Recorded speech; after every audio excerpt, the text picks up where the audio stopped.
पूरे भारत की भूमि पर और मेरे भारत के जो मानव है जहाँ जहाँ निवास कर रहे हैं, विदेश में भी, पूरी भारत की भूमि पर आज के दिन लोग देवी जी की स्थापना करते हैं। तो क्या स्थापना में क्या रखते हैं? कलश रखते हैं ना। तो कलश किस लिए रखा जाता है?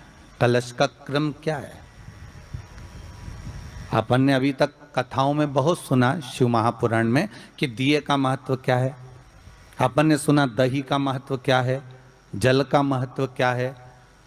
पूरी शिव महापुराण में अपने अलग अलग महत्व को जाना है। पर यह नवरात्रे में जो शिव महापुराण की कथा शुरू हो रही है, नवरात्रे में जो शिव महापुराण की कथा को हम श्रवण करने के लिए बैठे हैं, इसमें हमारा एक संशय और मिटना चाहिए कि भारत की भूमि पर जब मां आद्य शक्ति की स्थापना होती है, मां जगत जननी को जब विराजमान किया जाता है, या चैत्र नवरात्रे में, शरदीय नवरात्रे में, आषाढ़ी नवरात्रे में, आदिकादिक पौष नवरात्रे में हम शंकर की, हम जगत जननी जगदम्बा की जब स्थापना करते हैं, या हम नूतन घर का प्रवेश करते हैं, या गणेश जी की स्थापना करते हैं, या कोई दुकान को प्रवेश करते हैं, या कोई शुभ कार्य करने के लिए अग्रण्य होते हैं, तो हम कलश की स्थापना क्यों करते हैं? आज शिव महापुराण में शुरुआत में अपन शिव और पार्वती की यही संवाद को लेकर चलते हैं।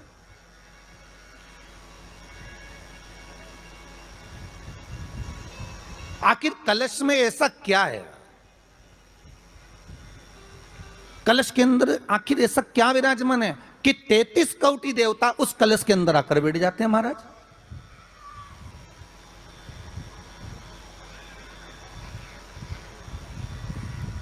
आप कोई यज्ञ करने जा रहे हो, आप कोई पोथी पुराण करने जा रहे हो, आप कोई अच्छा कार्य करने जा रहे हो, तो ब्राह्मण देवता कह देते कलश की स्थापना होगी, कलश की शोभा यात्रा निकलेगी, कलश यात्रा निकलेगी, कलश विराजमान होगा। और आज हर की पौड़ी पर, प्रयागराज में, या उज्जैनी में, नासिक में जो बड़े बड़े कुंभ के मेले होते, कुंभ का मतलब भी तो कलश से होता है। उसकी महत्वता क्यों है?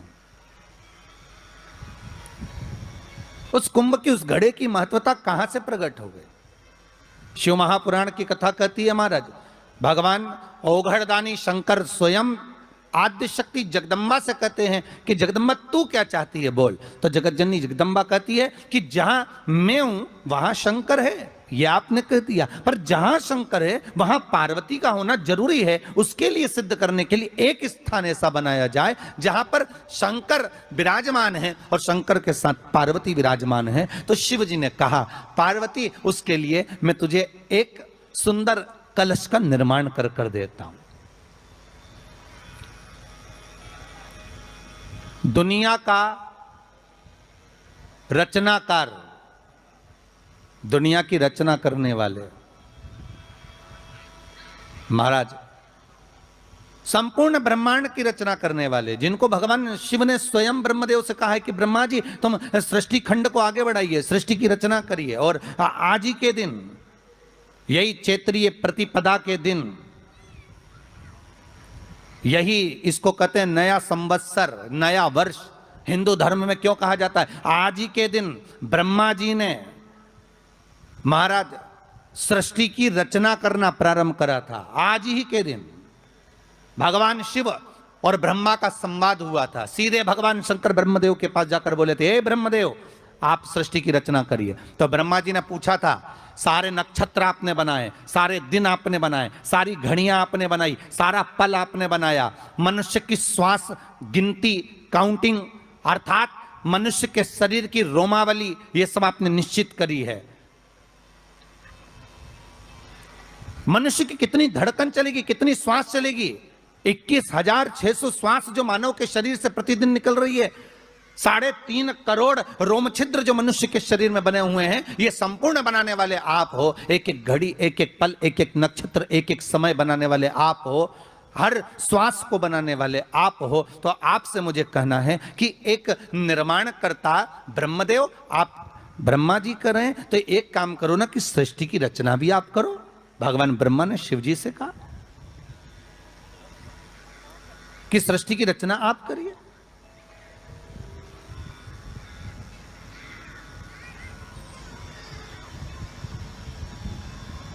महाराज भगवान ओघड़दानी त्रिकालदर्शी शंभु कहते हैं, मेरा कैलाशी मेरा शिव कहता है, नहीं नहीं नहीं, नहीं। ब्रह्मदेव सृष्टि की रचना करने को तो हम कर दें, मना नहीं है, पर भगवान विष्णु की नाभि से आप प्रकट हुए हो। भगवान शेषनाग की सैया पर शयन कर रहे हैं, और भगवान जब शेषनाग की सैया पर शयन कर रहे हैं, उस शेषनाग की सैया से सोते हुए भगवान ने अपने नाभि कोश से आपको प्रकट करा है कमल के पुष्प के ऊपर, और आप भगवान की अंतः नाभि में, ब्रह्मदेव ना जाने हजारों वर्ष तक आप नाभि में प्रवेश करते गए, हजारों वर्ष तक आप नाभि के अंदर जाकर साधना करते रहे, और साधना करने के बाद भी आपको यह पता ना चल पाया कि आपका प्रागट्य बिंदु क्या रहा। ब्रह्मदेव सृष्टि की रचना आप करिए।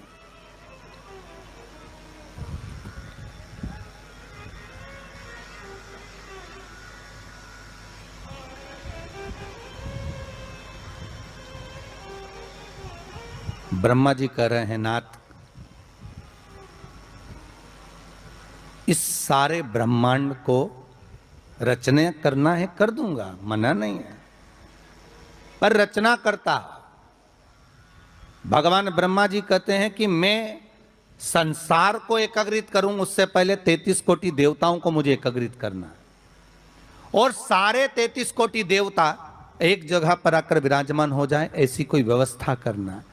शंकर भगवान ने कहा, बनाओ ब्रह्मदेव, तुम निर्माण करो। ब्रह्मा शास्त्र कहता है कि भगवान शिव स्वतः, शंकर तो शंकर है, भगवान शंकर ने एक मट्टी का सुंदर सा भाग ढेला एकत्रित करा, उस ढेले से भगवान ने एक सुंदर कुंभ का निर्माण करा, एक सुंदर कलश का निर्माण करा। शास्त्र का प्रमाण देखिए कितना बड़ा है। आप किसी दूसरे घर में जा रहे हो, आप अपना घर छोड़कर और दूसरे मकान में जा रहे हो, और आपको लगा कि मैं इस घर में अब 15-20 दिन नहीं आऊंगा, 1 महीना नहीं आऊंगा, तो शिव महापुराण की कथा कितना सुंदर कहती है कि अगर आप जा रहे हो और आपको ऐसा भय लगता है कि इस मकान में कोई दूसरी प्रवेश ना करे, कोई दूसरा जीव ना आ जाए, इस मकान में कोई अंतरात्मा ना आए, इस मकान पर कोई टोना ना करे, इस मकान में कोई टोटका ना करे, इस मकान में कोई जादू ना करे, तो उसके लिए शिव महापुराण की लिंग पुराण वर्णन करती है कि मात्र एक मट्टी का कलश, उस मट्टी के कलश में एक महाराज थोड़ा सा धान भरकर, उसमें एक सिक्का, एक रुपया उसके अंदर डालकर, और एक बेलपत्र उसके अंदर डालकर, उसको उसके एक दिए से या प्लेट से या नारियल से उसको रखकर एक स्थान में ईशान के अंतर्गत उसको रखकर चले जाइए। उस मकान में ना तो कोई भीतर प्रवेश कर सकता है, उस मकान में ना कोई टोना कर सकता है, उस मकान में ना कोई टोटका कर सकता है, उस मकान में ना किसी की नजर लगती है। और वो पात्र कोई दूसरा नहीं होना, वो पात्र होना चाहिए मट्टी का कलश। मट्टी के कलश की बड़ी महत्वता है महाराज, बहुत ध्यान देना महाराज। कलश का जो मुख होता है, उस मुख पर भगवान विष्णु का स्थान होता है। किसका स्थान है? भगवान विष्णु का। थोड़ा सा नीचे आओगे, जहां से कलश का मुख दबा हुआ होता है, वह जगह भगवान स्वयं शिव की होती है। किसकी जगह है? भगवान शंकर की। कलश का अग्रभाग, नीचे का भाग जहां से फैला हुआ होता है, वहां ब्रह्मा का आधिपत्य स्थापित होता है। फिर कलश का जो नीचे का भाग होता है, वो भगवान शिव और शक्ति का स्थान होता है।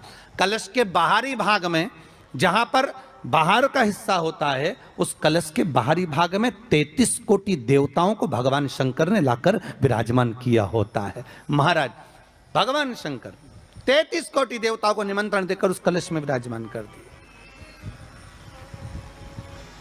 कितना सुंदर लिखा है देवी भागवत के अंदर कि जहां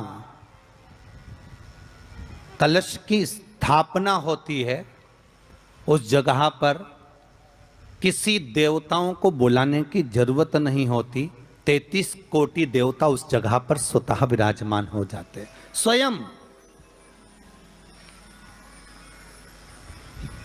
33 कोटि देवता स्वयं वहां विराजमान। और कितनी महत्वता कलश की महाराज।